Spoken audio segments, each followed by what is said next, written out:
Would it be later Tiffany Amber or would it be the 90s Tiffany Amber? Because I'm talking like Yes. Like third. Okay. I'm invisible, corny. I'm slipping through cracks without making a mark. He says, like, man, you know what? You have things that make you special, though. Well, okay. Name one thing that makes me unique that I'll be remembered for. Is that a Zeppelin? Look, man, it's the cuttability. Some people got it, like us, and you guys just don't got it. Happened in the 90s. Man, if you could do some Gary Wyatt type ish, Oh, what would you? I've already thought of this, Steve. Yeah, what would you put in that Xerox machine or whatever it was to create your woman, your dream woman? So we're getting the Tyra Banks Sports Illustrated swimsuit issue from the 90s, the one that we all know and love. I'd throw that in for the body, cut it off at the forehead because I don't need that action. Pam Grier is going in there. Tasheen Arnold's going in there. The chick from Weird Science, the TV show, is going in there. I'll throw her in. She's fine. We'll throw a couple hotties, like some Jenny McCarthy's in there, some Pam Andersons. I don't think I'm throwing the Merriam-Webster's dictionary in those, Steve. I'm going to be honest with you. I'm going to throw a couple other hotties in. I'm definitely going to just throw some like really tawdry pornos in there too to make sure that this cyber lady's coming out ready to go. You know, got to. That's necessity. Jugs magazine. It's really just pornos, Steve. Like I don't know what they were thinking, but throw a couple of JCPenney bra and panty shots in there from the 90s for Little Mad, I'd be ready to go. I had a 28.8K modem, Steve, so I don't think I could have made this happen. But what about you? What would you have put in the sexy woman scanner? She's got to know what's going on in the sports world. Ideally, what's going on in my sports world. So I'm going to have a picture of a Cowboys cheerleader, a picture of a Buckeyes cheerleader, and you know, right. You don't have to care about basketball. I'll fill you in on who to follow, who to like, and who not to like. But so you don't want to throw like the personality of like a Pat Summerall in there, that like a hottie that just has sports knowledge out the butt. You just want her to be aware of it, basically. Aware of it and be a fan. Be really big in the Buckeyes. Be really big into the Star. And I got to throw in some sense of humor. I always love a chick with a sense of humor. So I'm going to throw in some dirty comics. You know, throw in some Richard, throw in some George. So we're like, here, she gets me, you know, dirty dad jokes. Oh my God, you're laughing at those. You got my heart. And then I like an intelligent chick. So I don't know about Webster's, but I'll throw in Wikipedia catalog. No, don't throw that in, Steve. That's gonna go wacky. Yeah, you're right. We would have to yeah, we would argue a lot. Yeah, you don't want to do that, but I get it. You know, throw in a HuffPost.com article. I don't know, like what's the 2000s equivalent or the 90s equivalent of what were those encyclopedias that everybody had that are no longer like even valid information? Like one of those, a Britannica. You know, there we go.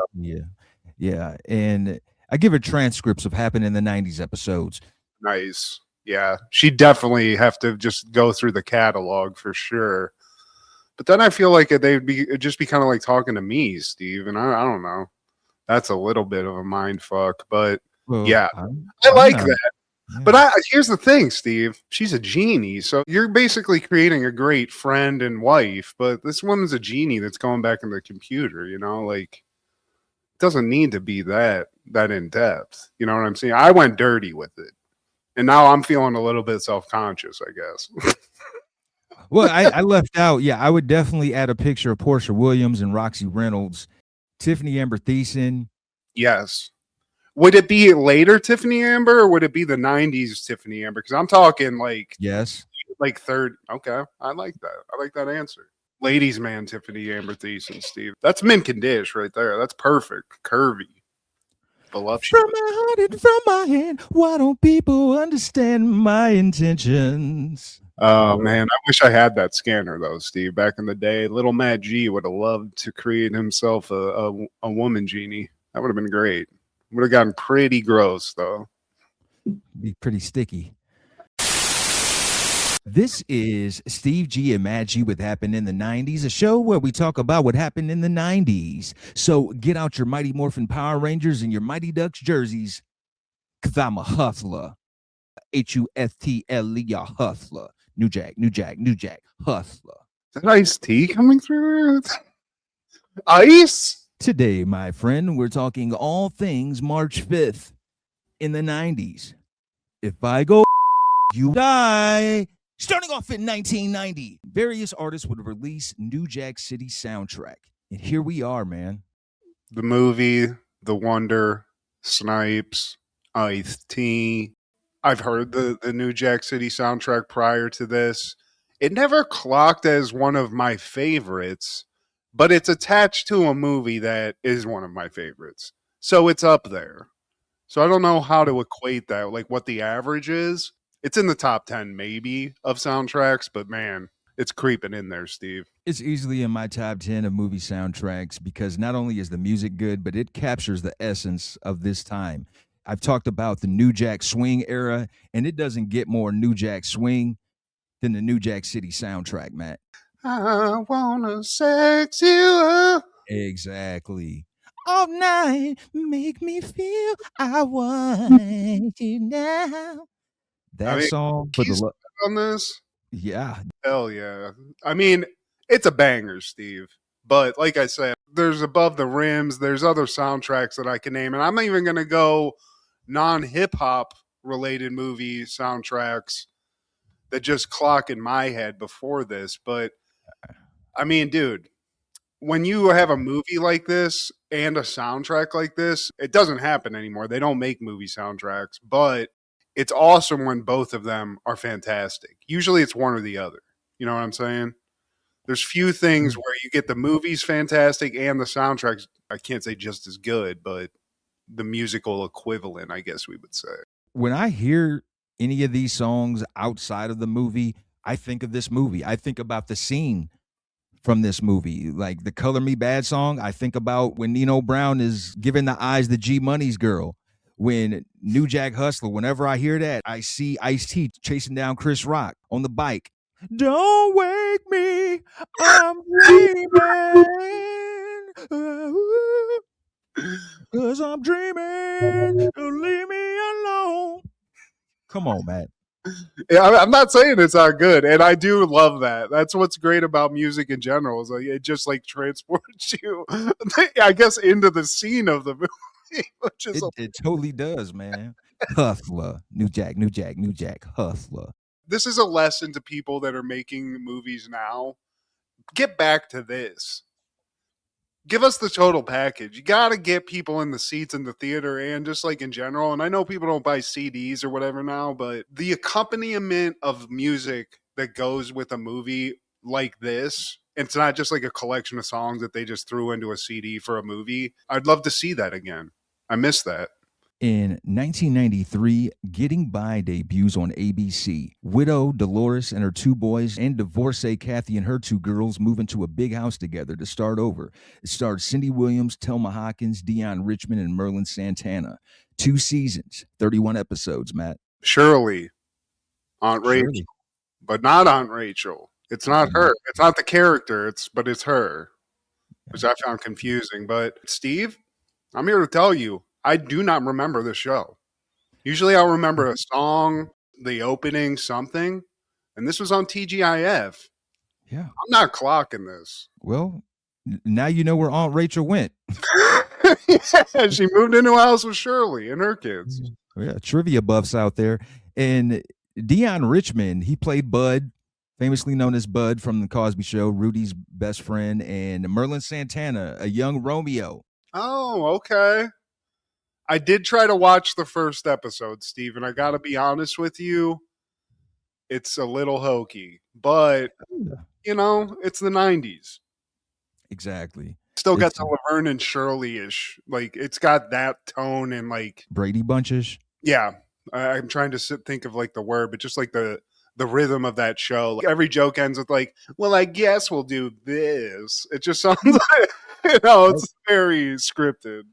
But that's what I love about things like that. I didn't care for it as a kid, but like Clearly, we missed that decade. We missed that decade, and shows like this, even if they're goofy and corny, it's just like, oh, laugh track, studio audience. That wasn't funny, but I miss Tell me how you. to feel. Yes. You Hell get yeah. me. But But TGIF was just throwing shit out, Steve. I mean, they were succeeding. So they're like, I mean, we got Shirley. We got a little bit of the Family Matters. Let's try to fucking sneak that sauce in. I got to be honest, too. The kitchen in the show, it's- there's something very from. It's like they reversed another kitchen that I'm yeah, thinking of. But yeah, I can tell. What, we get 2 seasons of this? 2 seasons. One in ABC and one in NBC, obviously. So that's kind of weird. But Yeah, after 1 season, who does? Yeah, we don't want you anymore. Get out of our block, our TGIF block. Get out of here. get out of here. NBC, take this shit. On that same day in 93, Where I Live premieres on ABC. It starred Dougie Doug, Flex Alexander, Sean Baker, Lorraine Toussaint, Yanoka Doyle, and Sullivan Walker, and Jason Bowes Smith. And Jason Bowes Smith is the guy that killed Eddie Furlong in American History X. Oh, Yeah. really? Okay. Yeah. All right. But in this show, he plays like the little runt that's always following around Dougie Doug and Flex. He wants to be cool with them. He's kind of like the Roger because he has a crush on Dougie Doug's little sister, played by Yanoka Doyle. Why do I know her? You've seen her. She is one of Ashley Banks' friends in the later seasons, and she's been in other stuff. She might have been in Sister Sister. She's got one of those kind of vibes. Yeah, I mean, Flex, decorated UPN actor. I just know him in like that. It's like Snakes on a Plane, I think he was in. Like he's just always in a movie where you don't clock him as the main guy, basically. You know what I mean? He's a homeboy from outer space, Matt. There we go. Theolosius or whatever. I forget what his name was, but Flex, dude, what a name. I love the name. Flex. What's his last name? What's the government? Exactly. That's how cool he is. He's just Flex. He's Flex Alexander, but we've all known him as Flex. 4 letters. That's how dope he is. Shout out to Flex, man. Yeah, But dude, that's a powerful name. Flex, dude. Hell yeah. time to have sex. But on that same day in 93, Amos and Andrew debuts. A Pulitzer Prize winner author buys a cabin. The neighbors get suspicious when a strange black man breaks in and calls the police, who shoot at him. The sheriff tries a cover-up involving a white petty crook. Bad idea. Directed by E. Max Fry, starring Nicolas Cage, Samuel Jackson, Michael Lerner, Margaret Collin, Brad Dourif, and Dabney Coleman. Giancarlo Esposito is in this. I mean, this movie has a bunch of stars in it, but Giancarlo. dude, that guy's a beast, man. Shout out to Giancarlo, one of the coolest people possibly ever. And he's just Definitely. aged like a fine wine, too. And that's a weird thing for a man to say about a man, but I got to say, it's cool to see. Love it. But dude, he's been around forever, Matt. Did you know he was in Trading Places? We were barely born. And he's been acting his ass off that whole time. He's acting longer than we've been alive, Steve. Same with Samuel Jackson.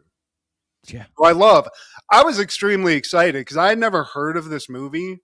And once I saw it was these 2 guys as like the main guys, and this is kind of like a buddy comedy action movie type thing, I was like, okay. Caught me off guard. Not as great as I'd think, Steve. I got to say, it was a kind of a snoozer, but I love seeing Dabney Coleman.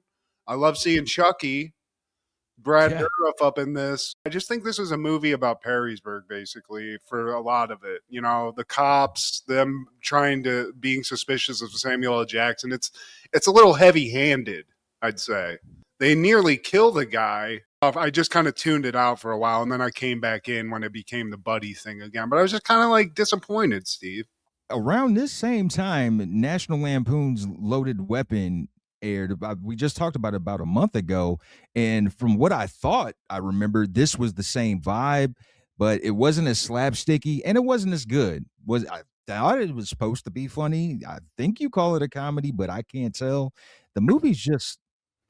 You know what movie this kind of reminded me of? There was this movie called Fled in the 90s with Lawrence Fishburne and Stephen Baldwin. Yeah. And it was the same thing where it was like them running away from like cops and stuff. And it's kind of an action movie. They're making jokes, but it doesn't really fall within any sort of genre.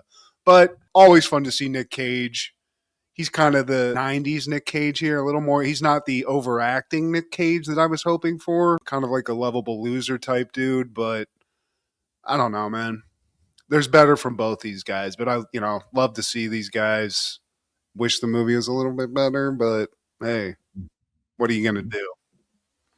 And on that same day in 93, Mad Dog and Glory premieres when shy, soft-spoken Chicago detective Wayne Mad Dog Doby inadvertently saves the life of a local gangster, Frank Milo. He's the reluctant recipient of an unusual one-week thank you gift, a beautiful bartender named Glory.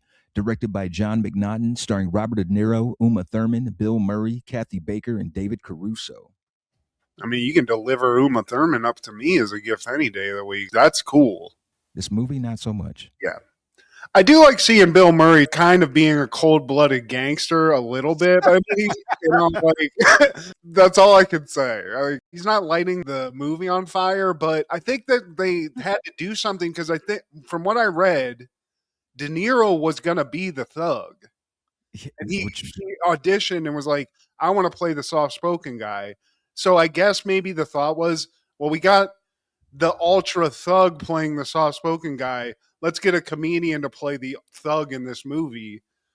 It's just wacky casting. The fight at the end's hilarious. It's almost like the They Live fight where they're just beating the shit out of each other. Not for that long. Fun fact, Bill Murray did break De Niro's nose in that scene for real. So I guess that's the second time that actually happened to him.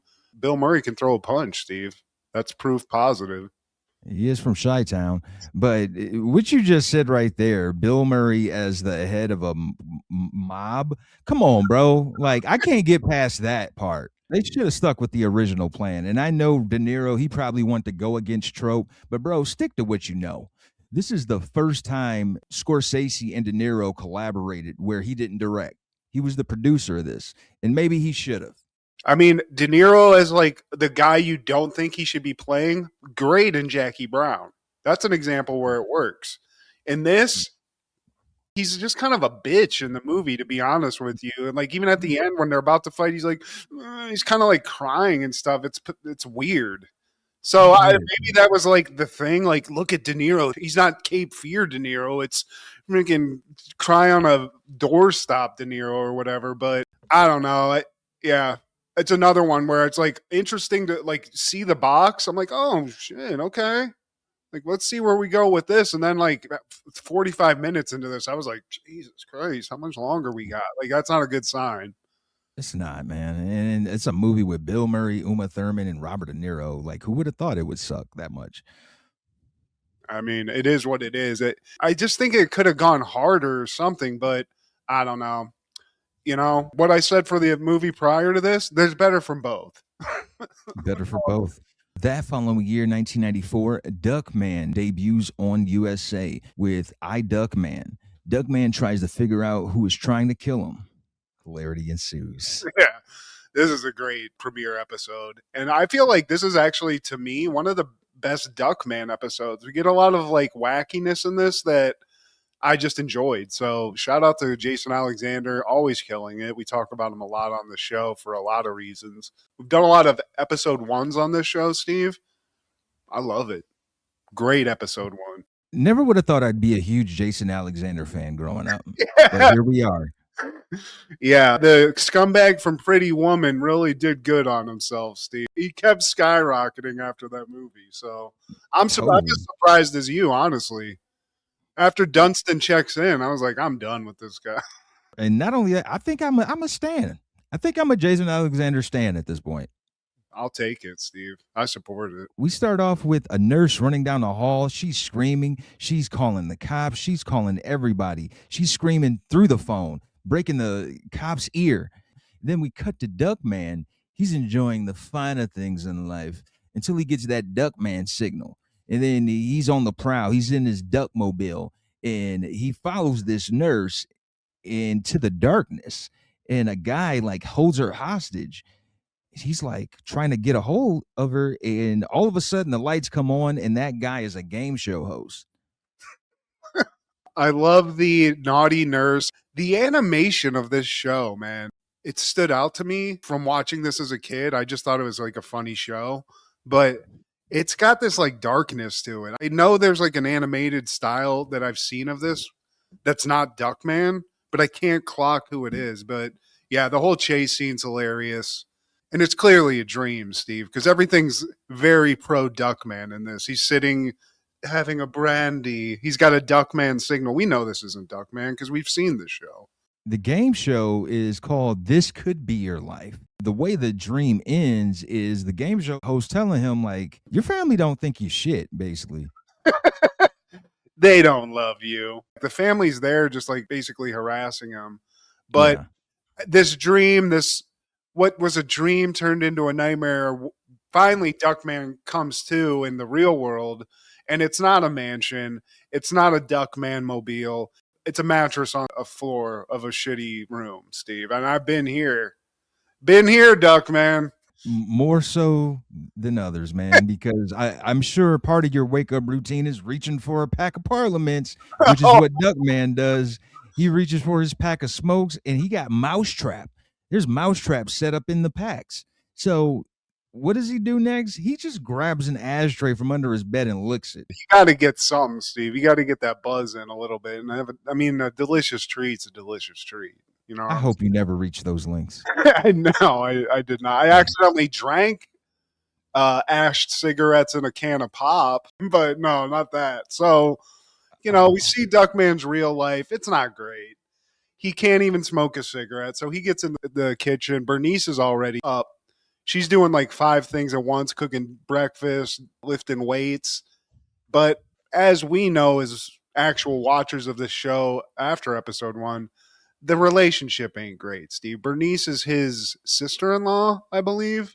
Twin sister-in-law of his ex-wife, his deceased wife. She's like, cook your, it's the whole thing. Cook your own breakfast. Do that. You didn't do this. Yeah. I've been here too, Steve. Not with Kendra, but hey, I love you, babe.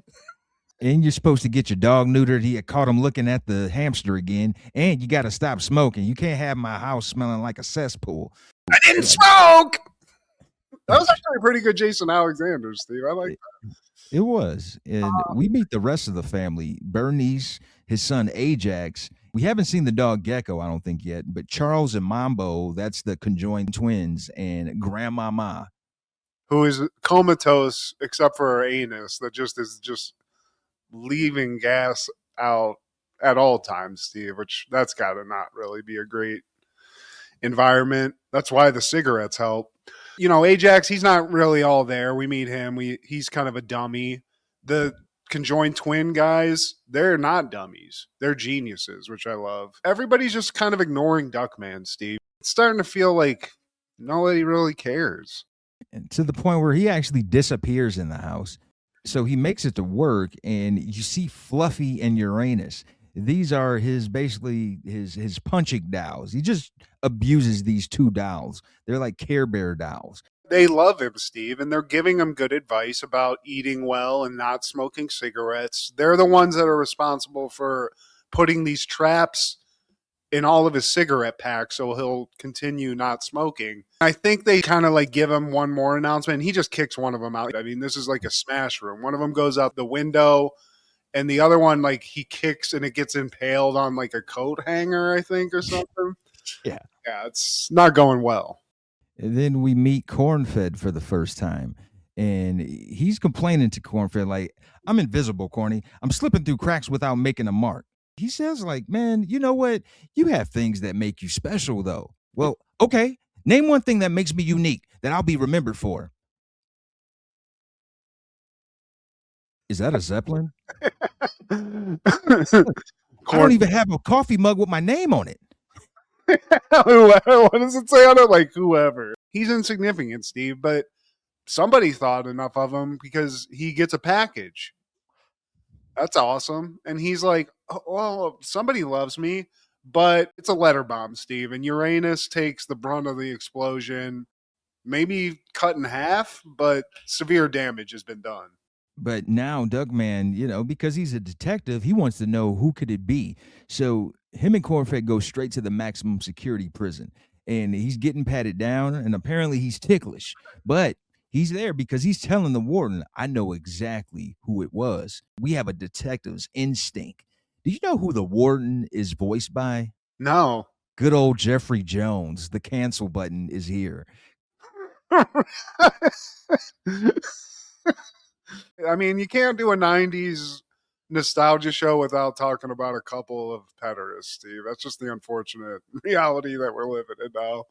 That's funny, though. Duckman's at this prison because one of the guys he put away, a one Wolfgang Cracker, that's just a great name. He's in this prison, and Duckman caught him, Steve. So they kind of go through this prison. A couple of funny things happen where Duckman's talking shit about the prisoners, but as soon as he says something really bad, like they just open the doors and it's like a honor system prison or something like that. The high society criminals, but then the low lives though are the white collar criminals, and they're far gone. You can't reach them. But another fun fact, Wolfgang Cracker, he is voiced by the dad from The Nanny, Charles Shaughnessy. Oh, okay. Okay. And he's kind of living like a fat rat in prison, Steve.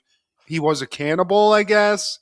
But now we go into this like weird cell, and he's got like a whole staff of people. He's got like a PR team. He's selling books. He's got like a stock ticker in there. It's a whole like industry in this cell. He's got a best-selling book, man. It's about his favorite finger foods. It's been a success. He's getting booked for Oprah, Phil Donahue. 2020 is going to have a sit-down when he gets released. Shit, he's got millions of people loving him. So why would I want you dead, Duckman? I want to rub my success in your face. You're better off alive. Look at me win. But as he's going through that, he gets a package. So now that package comes, that's another letter bomb, and it explodes. And now it basically confirms Duckman's detective intuition's really kind of off, Steve. And I think we all knew that. I don't think he has any detective intuition, because what we find, I forgot to call out, like what we found out is that, you know, Duckman doesn't seem like a guy who would catch a criminal, right? But in this case, what happened was he basically just tripped Wolfgang Cracker while he was getting away, and the guy like tripped and fell into a cop car. And he's like, yeah, you don't want to talk about that, but you know, success.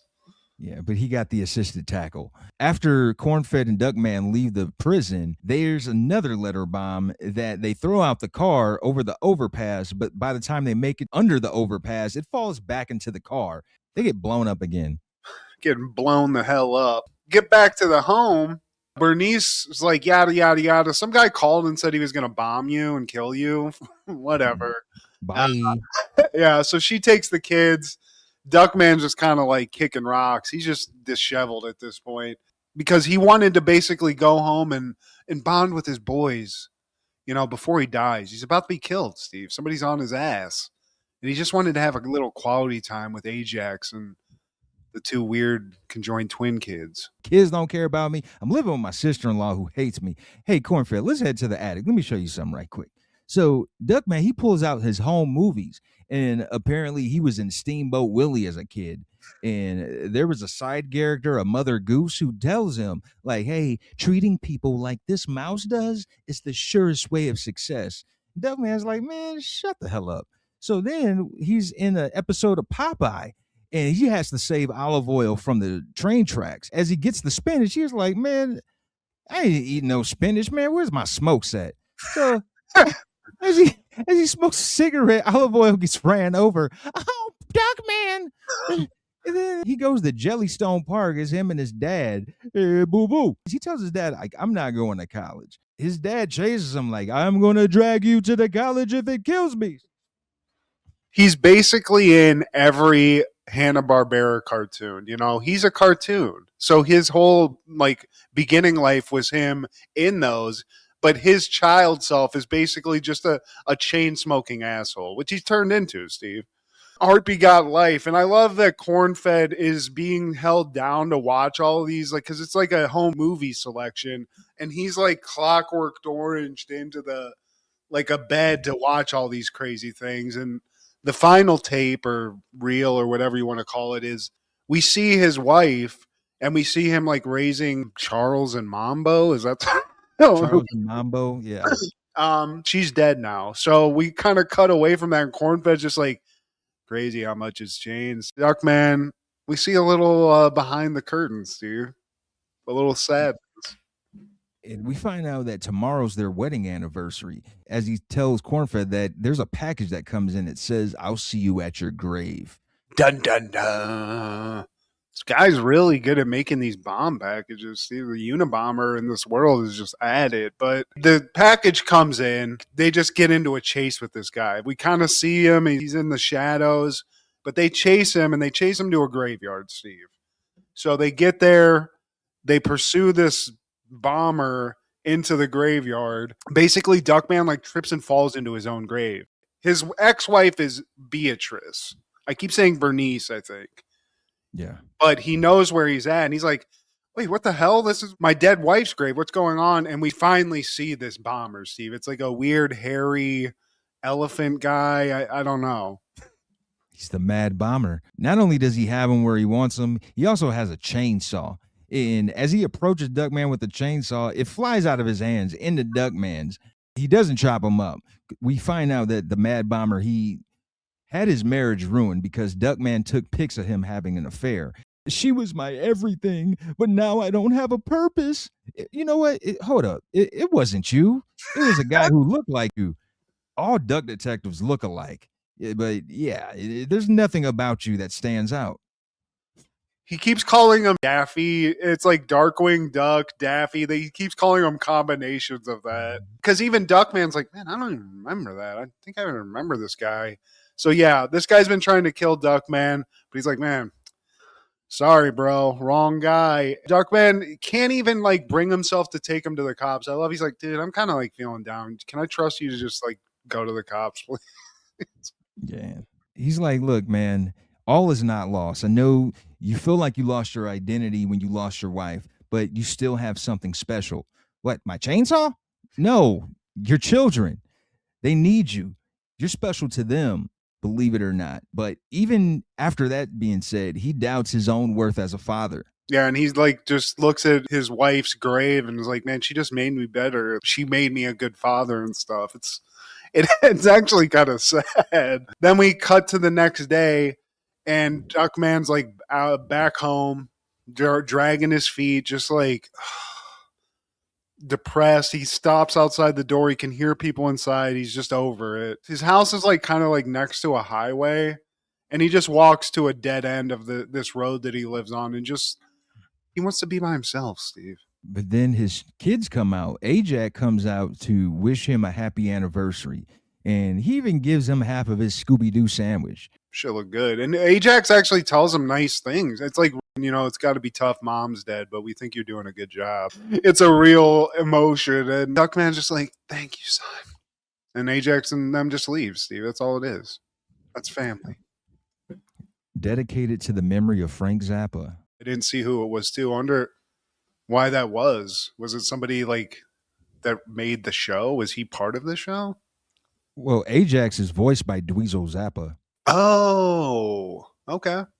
Well, there you go. But Duckman, it just gets better. We've liked the show. We've talked about this show in the time that we've had our show. And I don't think I've ever seen the first episode, but as far as first episodes go, pretty damn good.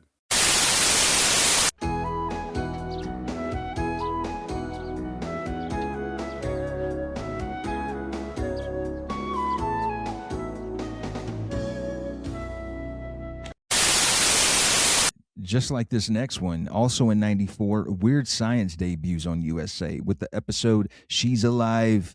Gary and Wyatt, in the quest to create the perfect woman, use their computer during a raging lightning storm and create Lisa, a computer genie who can grant their every wish. I wish Lisa was here right now, Steve.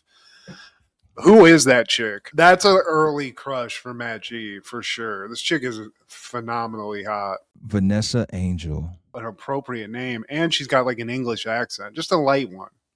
Just that sexy English accent. Not the me bollocks accent. The good one. The good one. I don't know how familiar you are with the movie that had Anthony Michael Hall, Ian Mitchell Smith, and Kelly LeBrock. I would prefer, honestly, Kelly LeBrock over this one. I'm in Vanessa Angel. Kelly LeBrock looks like Zool to me from Ghostbusters, but I love the movie. The movie was great. You know, isn't it John Hughes? John Hughes and Billy Paxton played the crazy ex-military guy. Chet. The guy they got for this was good. The show, I used to watch it all the time. There was another show that this was it Parker Lewis? Well, it was paired with Duckman because they were both a part of Up All Night. Okay. So that's why they debuted. Was. Ferris Bueller was just a syndication deal on USA. But I used to love this show. I mean, I watched it a lot. It was just on. I had USA. Another first episode. Gary, Wyatt, we meet them. They're losers. They're nerds, Steve. Not that big of nerds. You know, they're not fat. They're not ugly. But they're going to high school now. It's the first day. They're not losers anymore. This is the first day of the rest of their life, Steve. Clean slate. No more being ridiculed like in grade school or middle school. So when they go into the school, girls are checking them out and they're already feeling on 10. They on 11, Matt. But then the chachas come, the varsity jacket wearing mofos. Don't you know you're standing on the school emblem? I'm so embarrassed for you. I hate that guy, Steve. That guy's 40 going to high school also. You need to go home. Go back to your wife. And the main chud, I hate his jaw. His jaw is just so elongated and it's just too much meat on that jaw. It's punchable for sure. Yeah, I mean, definitely got a lot of real estate there, but that's high school, Steve.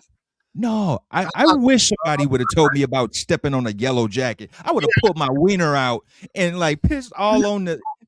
I ain't supposed to sit on.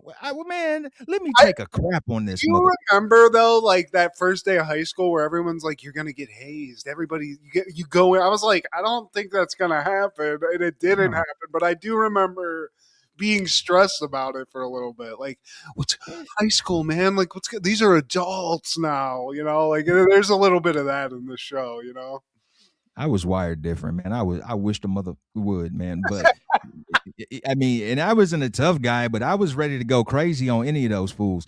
But because they stepped on the school emblem, they get their ass beat and their clothes destroyed.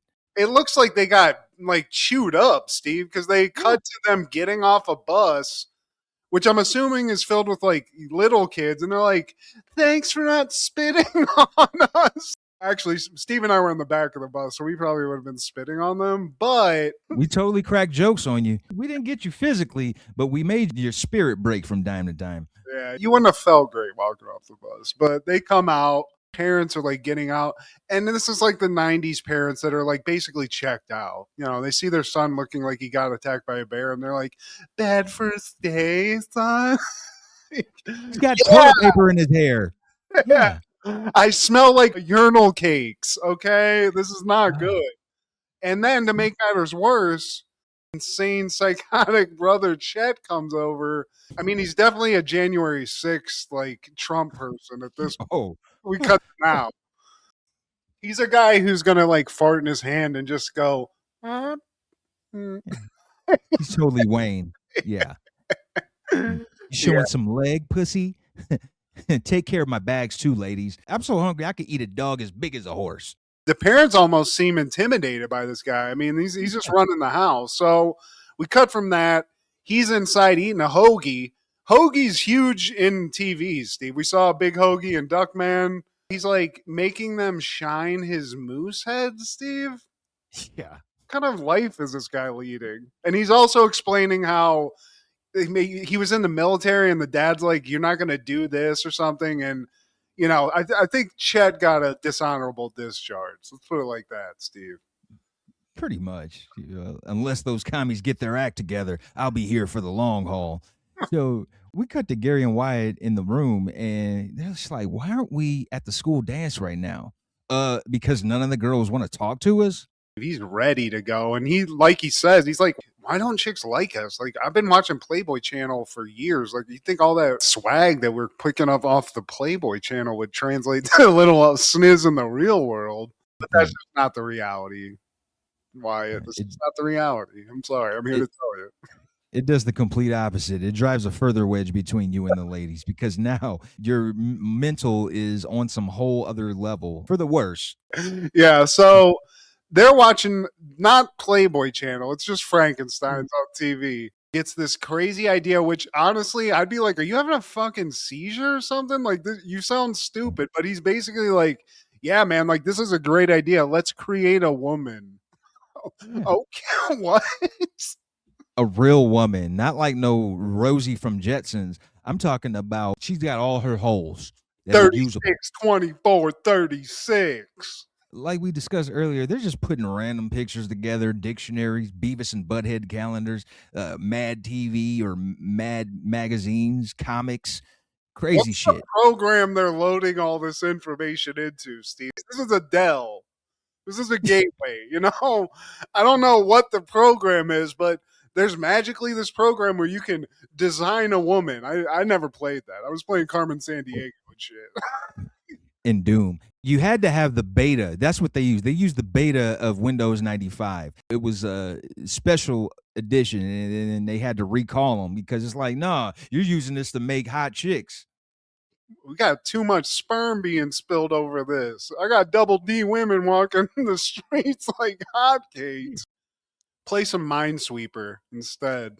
I just love 90s. Like, whenever any computer technology is involved, just what they show you on the screen. It's like you hear somebody typing, like they're typing a dissertation, and then it's like a 3D grid of tits. Like, what is this?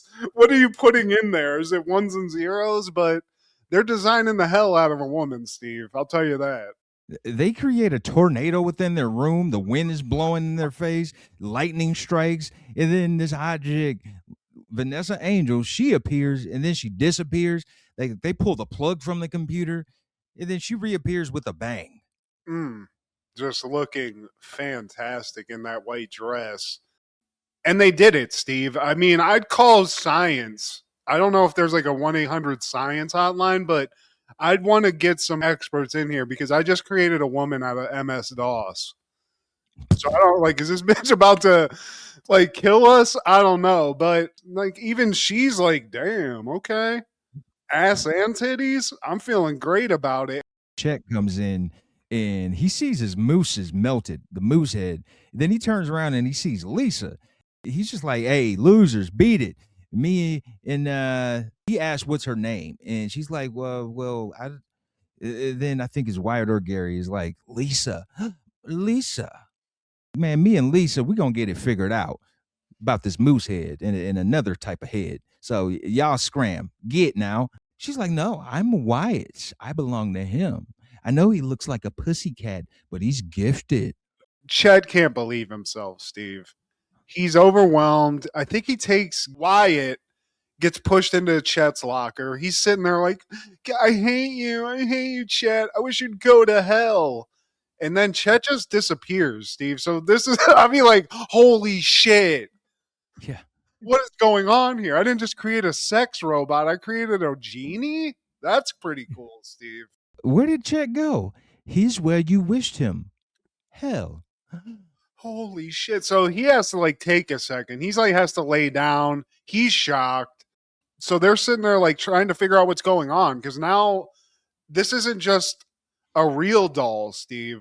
This is a woman who can grant you wishes apparently because she made Chet go to a hell, which is also thinking about this now. You also found out hell exists, Steve, which means heaven exists. So that problem's taken care of too. I wish we had this for Sean. But she tells him the wish will wear off because she's like a PC genie. I can only do so much. Well, all right, since you can grant wishes and whatnot, how about we get in the back of a limo? Me, you, and Wyatt, we do it up. Pop some bubbly. And then so they get to the limo. He's like, let's not stop there. How about $1 million? And in no time, what is those Dick Clark and Ed McMahon checks just pops up in his hand? Publishers Clearinghouse, Steve. I mean, they're literally watching it on screen and the check pops off of some lovely lottery winner's hands and pops right into the limo, Steve. But then it just immediately disappears. So it's, you know, it's cool to have a genie, but you got to give me like 5 minutes to cash this check, please. Let's run that back.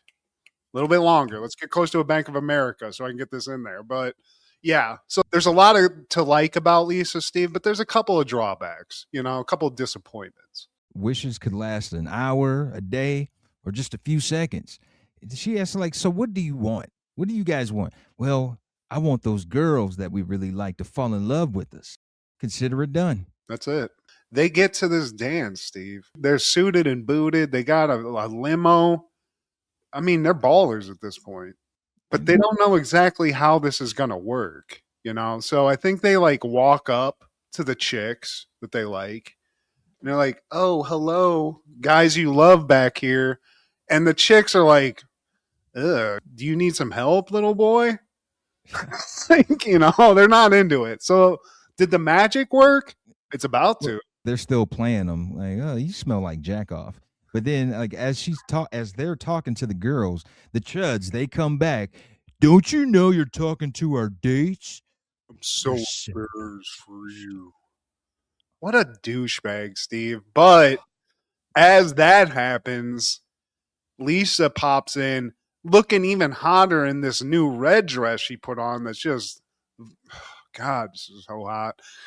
I'm going to look up nude after this. Vanessa Angel, Steve, remind me of that. She's like, oh, Wyatt and Gary, what's up? And everybody in this dance is like, what the hell is going on here? She just basically puts the spell on, and now Wyatt and Gary are just love potion number 9, Steve. They're irresistible. It gets to the point where it becomes a problem because not just those two chicks, but all the girls at this dance are feeling Wyatt and Gary. After all of this, you got to beat them off with a bat at this point. Then the teacher, she tries to calm down the calamity. She's like, nah, I'm saving them for me. They need some old meat. Like, she's ready, Steve. She looks like Mrs. Doubtfire, honestly. It's pretty nuts. They could have definitely tag teamed her. But yeah, this is getting into they're about to get ripped apart fucking type situation, Steve. So it's getting a little scary. And instead of, just kind of seeing what happens, which is kind of where I'd go with this, they hide out in the bathroom, Steve. That's sad, Yeah. And they get tailed by the D-bags. We're so embarrassed for you. Like, we don't get it. Pasty skin, no butt, Addams Family hair. Why do girls want them over us? Like, y'all are ugly too. Like, you're 40. Like, go to your job and get some bitches. Like, I'm sorry. And I like Gary's like, look, man, it's the cuddleability. Some people got it, like us, and you guys just don't got it. It's just got to be in you, not on you. Yeah. And sand down that jaw. That's a starter. I'd be like, guys, we got a fucking genie. I don't know. They're not using it enough. But they're not going to beat their way out of this. Lisa shows up in the bathroom again to save their butts. And this is actually kind of cool. She's like, get out of this like bathroom stall. She pushes the guys out, closes the door, so she's in there with Gary and Wyatt. And then this bathroom stall turns into an elevator, Steve. She just gets them right out of there. So that's pretty cool. But what if that wish stopped halfway through? What happens? Do you get cut in half? Stop in the purgatory elevator. I don't know. It's a beeline straight to the upper floor. And when they get off the elevator, those same two chicks are waiting on them. So they go from the school to a date. They're at a restaurant, and those girls are eating up everything they say. They could have said, in my spare time, I like to pick my boogers and flick them. I'm like, oh my God. We're so cute. Like, boogers with you, I'll take it. Yeah, and they're kind of like even just, it seems like brain dead almost, because they are saying things, but it's like zombified, where they're like, yeah, you're so hot. They're drugs, Steve, but they're there for the picking, except at one point when Gary throws a zinger at them, their cool suits disappear, and they've just become the nerdy selves, which is just normal looking dudes, Steve. And then after that, they run back to Lisa like, look, you have to turn us back into studs. But Wyatt, being the sensible one, he's like, look, dude, don't even bother. Those girls, they don't really like us. He's right, Gary. But at the same time, just be you. Because if I think you're cool, I think you're good guys, so will they. Wyatt, he takes heed to this. He's like, look, I know you girls can do better, but all we're asking for is a chance. we'd give all the magic away in the world to be with you. They're feeling it a little bit. You could tell like Wyatt's making some leeway. And then Gary comes in. He's like, then we can make it to the back of the limo and play Slap the Vinyl. I'm a nice man. And they're like, okay, we're out of here. So Gary's just the fucking boner killer of all boner killers here. Ugly Jason. Yeah, I mean, truthfully, I mean, there's not as ugly outside, but inside, yes. So they're back to just jacking off in fucking Gary's room, Steve. I feel like me and you have both been in that situation where you're talking to a girl or like getting friendly with the girl, at least trying to, get to know her. But for whatever reason, he's there and then he just says some dumb shit that pisses her off, pisses you off. And then just the whole thing, just like, dude, one time, remember that? I'm just going to like, because we're talking about it, it just came to my head and I'm about to just lose it. When we lived in that farmhouse, right? Okay. He always would come around. We'd hide from him from time to time. But I remember one time, dude, we were in my room, which is small, right? We had like 3 girls in there. It was me, Jordan, that kid Fluff that we used to hang out with, the people that lived next to us. Yeah. That's not normal for us at that time. There was a bunch of chicks in there. We're smoking, having a good time. I'm vibing with somebody. I don't even remember what this chick looked like. And because, this is what pissed me off about him. I was chubby. So he walks in, completely fucks the vibe up, and is like, what are you going to go eat? He made like a fat joke. I'm like, God damn it. Hello, motherfucker. Like, it was that kind of behavior where it's like, God, you're a vibe killer no matter what. So that's what Gary is basically, but in a more fun way, Steve, where he's just throwing out a couple of sexual innuendos. He calls it slapping vinyl, I think, which I don't get that. I mean, banging on the car seats are typically at this time made of vinyl. So I guess, yeah. Yeah, it's easily wipeable. I get it. All that J. So it's back to the room to jack off. But they do have this beautiful woman to come home to, which is great. But she basically disappears. Wyatt's the good guy. So when they get home, he's like, look, your job's done here. We don't need you anymore, or something like that. So we think Lisa's done because she turns into like a Alex Mack ball of jelly and then goes into the computer again. I don't know what this technology is, Steve, but that's how they did in the 90s. That Alex Mack turn into splooge and then you go back to your natural habitat. But yeah, man, that's 2 debuts for this episode that happened in the 90s. And, I wouldn't even call it a guilty pleasure. It was a good show. Yeah, I watched it a lot. I remembered it being more funny and wacky, and maybe it does get more wacky than this. But you know what, man? For a show to even be kind of good that you're making off the back of a movie and it's basically just a copy and paste thing, I feel like it's decent. And Vanessa Angel, God bless. I hope you still look like this. I hope you age like a fine wine. I don't think so. Typically, that's not the case, but we'll see, Steve. I'll look her up. In 1996, Buddies debuts on ABC. 2 friends decide to start a film company, and it lasts 1 season, 13 episodes, famously known for its starring Dave Chappelle and some Richard Roundtree to boot. Shaft. Yeah, that's pretty awesome. Just part of like the Dave Chappelle experience in the 90s where I think that's what he called his production company was Pilot Boy, because he would be given pilot after pilot. He got to make because he was so talented. And it just never went anywhere, And even this one, I mean, this is off of Home Improvement, but it just didn't get the traction, We covered that episode, and initially it was supposed to be Dave Chappelle and Jim Brewer, but apparently Jim Brewer got fired about 8 days after he got hired. And I don't know, man, and because of these different stories we hear about Jim Brewer, maybe he was the problem. But Dave Chappelle, he wanted to quit, but they wouldn't allow him because he was under contract. So he went through with it. It wasn't even a successful show. But this is right before Nutty Professor is released. So we're starting to see the trajectory of Dave Chappelle with this show and then Nutty Professor. And then not too long after that, Half Baked would make him like somewhat of a cult figure, cult hero. Yeah, him as Reggie and Nutty Professor. That was a huge, bright, shining spot of that movie for sure. And it is wacky, man. Like it's just timing and the right mix of stuff, because this is Dave Chappelle, man. Like we saw his show become one of the greatest shows of all time, and it was him. So it's wild. He had all these opportunities, and it just wasn't the right mix. But I mean, I think we all know where it led. So, I don't think anybody's down how talented Dave Chappelle is at this point. Yeah, and maybe it was just the network restrictions, man. He doesn't like authority. And I feel like whenever you're on ABC, that's all you have to deal with, Yeah.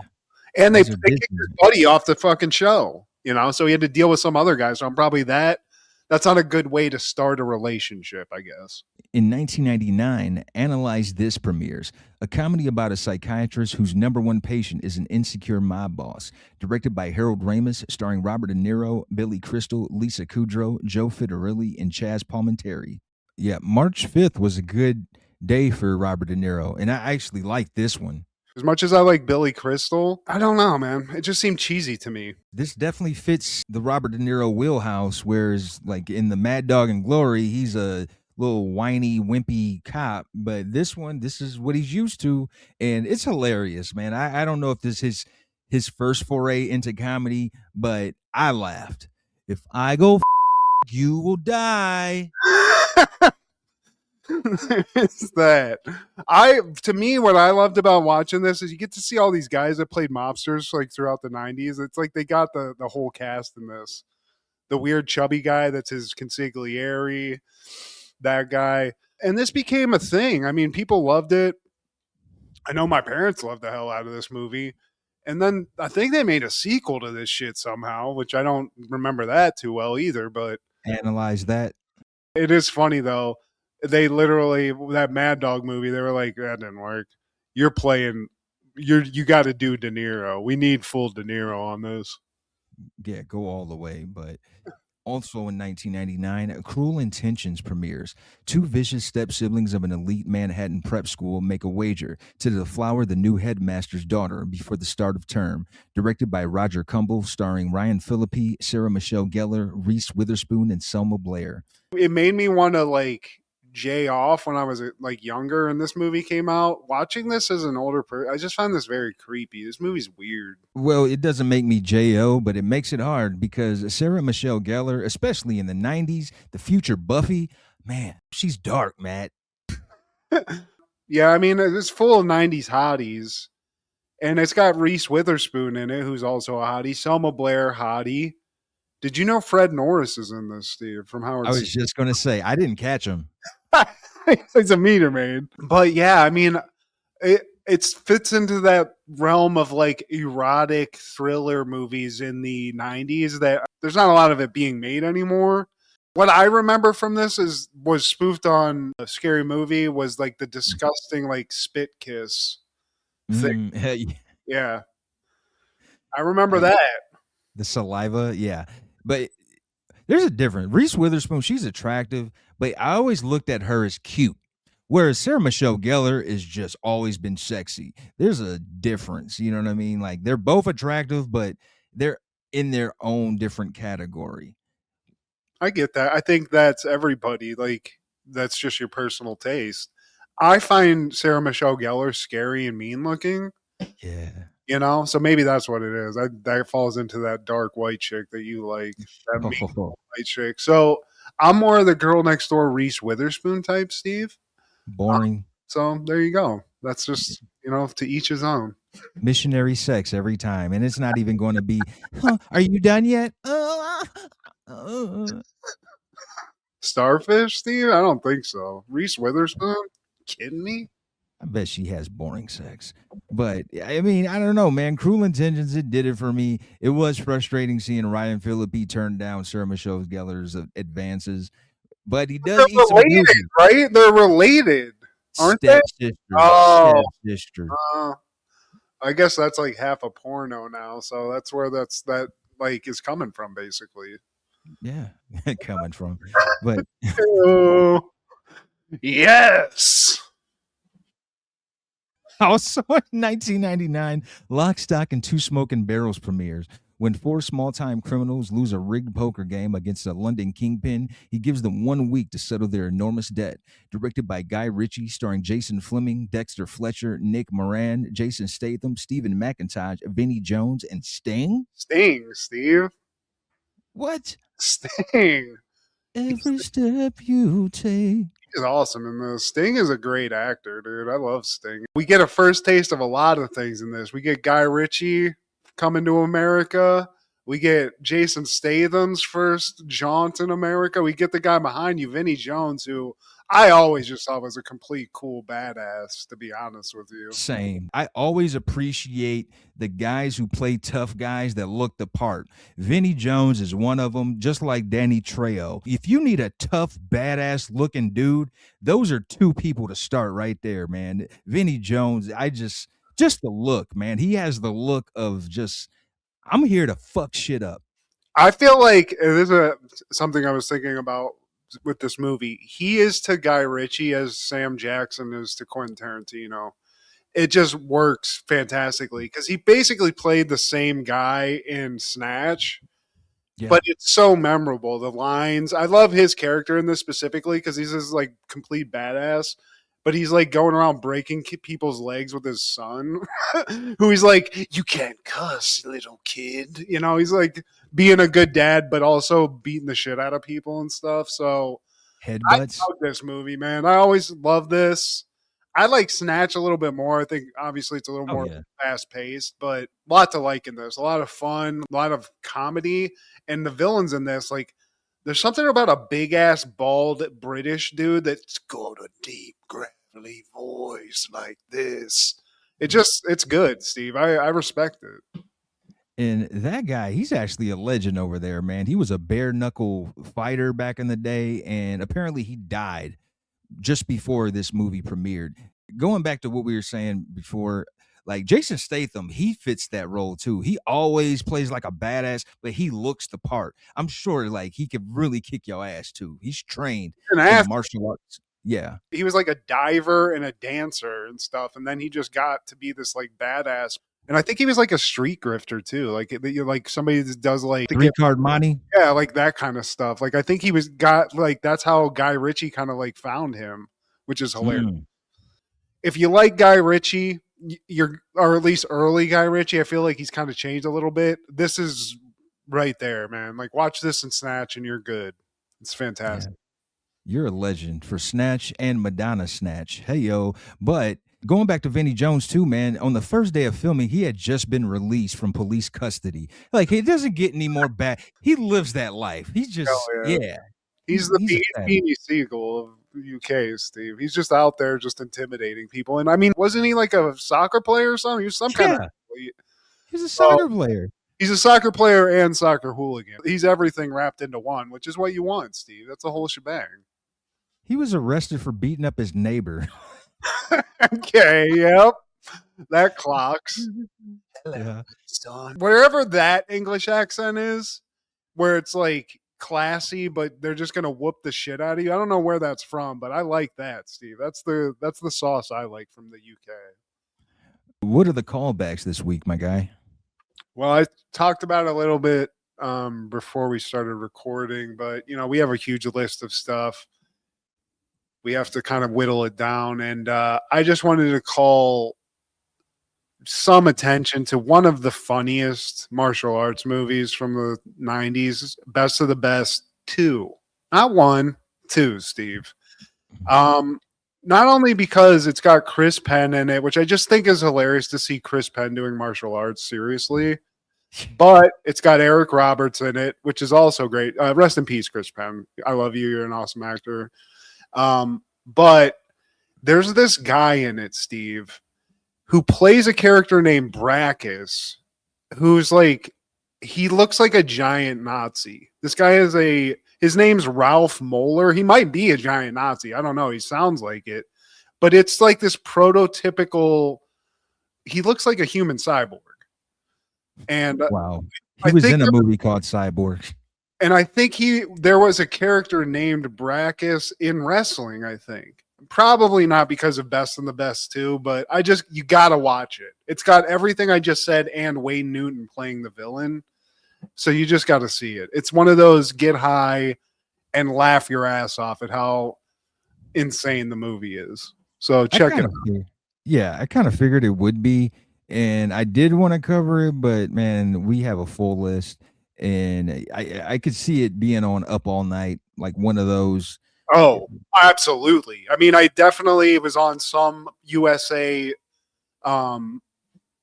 like marathon of crappy martial arts movies that they raise. It's fantastic in how bad it is. Yeah. Well, I hate I kept it off the list, man. Oh, no, I'm not calling you out, Steve. I'm calling you out at all. I mean, we can't keep best of the best too on there whenever we got to talk about Mad Dog. I mean, it had Murray, De Niro, yes, Uma Thurman, Eric Roberts, Wayne Newton. Like, it's just, on paper, that's all I'm going off of before I watch them. But I get it. But Wayne Newton, Steve, as a villain, just shout out. And all I got, man, in 95, there was a crossover episode with The Critic and The Simpsons, because this is when The Critic got moved to Fox, and they're doing like a local film festival in Springfield. So Jay Sherman, they call for his mastery of film, his knowledge of film, and he's one of the guest film critics. And it really wasn't that good of an episode. I just thought it was cool to see that crossover. And Matt Groening actually did not like this at all. He didn't care for the animation style, he didn't like the crossover at all. I don't even think he had any participation in this episode. Is that the one where Barney does like a short film and he's like, "Don't cry for me, I'm already dead," and he won it? Yeah. It's like a leaf flying around or a bag or something. But yeah, dude, that's a funny that he didn't like the crossover. But I mean, when something's good, adding anything into it probably isn't a great idea. So I get it. I love that. He was a purist. And one more thing before I forget, Robert Carradine, R.I.P. to him. He committed suicide. He deleted himself over the week, and most of us know him famously for Revenge of the Nerds, and I feel like he might have been one of the first people to portray a nerd that was somewhat cool. Before Screech, before Urkel, we had these guys, Revenge of the Nerds, and he was at the forefront. He was the head nerd. But that's more Eddie. But yeah, man, close. Like cultural icon, man. And I can't help but think, man, is there something with the Carradines? They're kind of like the Von Erichs of Hollywood. No, his brother, he's related to David and Rob. Okay. It's a huge family. Man, well, wow, that's crazy. The Carradine DNA just made actors, which is crazy enough. But man, it is sad and that is weird. Like was it a choke jerk situation? Do you think, like his bro, or was it? I feel like there's a fine line between a choke jerk and the deletion of oneself. You know what I mean? I think he did himself in with an actual GUN, if I'm not mistaken. Okay, I thought it was a hanging, but yeah, man, another legend from our childhood gone, which I hate to see, and it's just weird, man. Weird to get old. Well, I don't want to. It is, man, and I don't want to lie. According to Wika, they just said it was ruled a suicide. They don't say how, but he was dealing with bipolar disorder for years, and it's a real thing, man. It can do a lot on your psyche. So it's important that you go to the doctor. They're professionals in this. They went to school for this. So you can't go around life being undiagnosed and being unchecked. Yeah, if every day feels like a grind where you're just like punching yourself in the head constantly, it's so bad.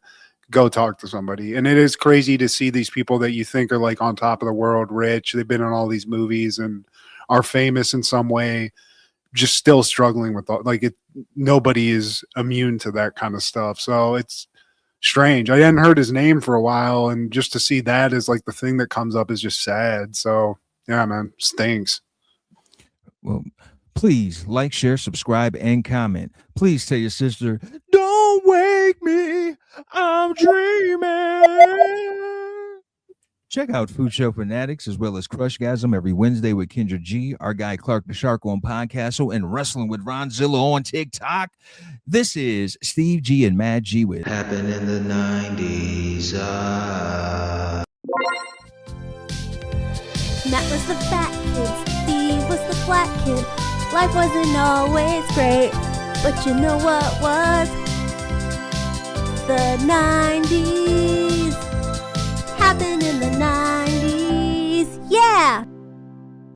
Suave.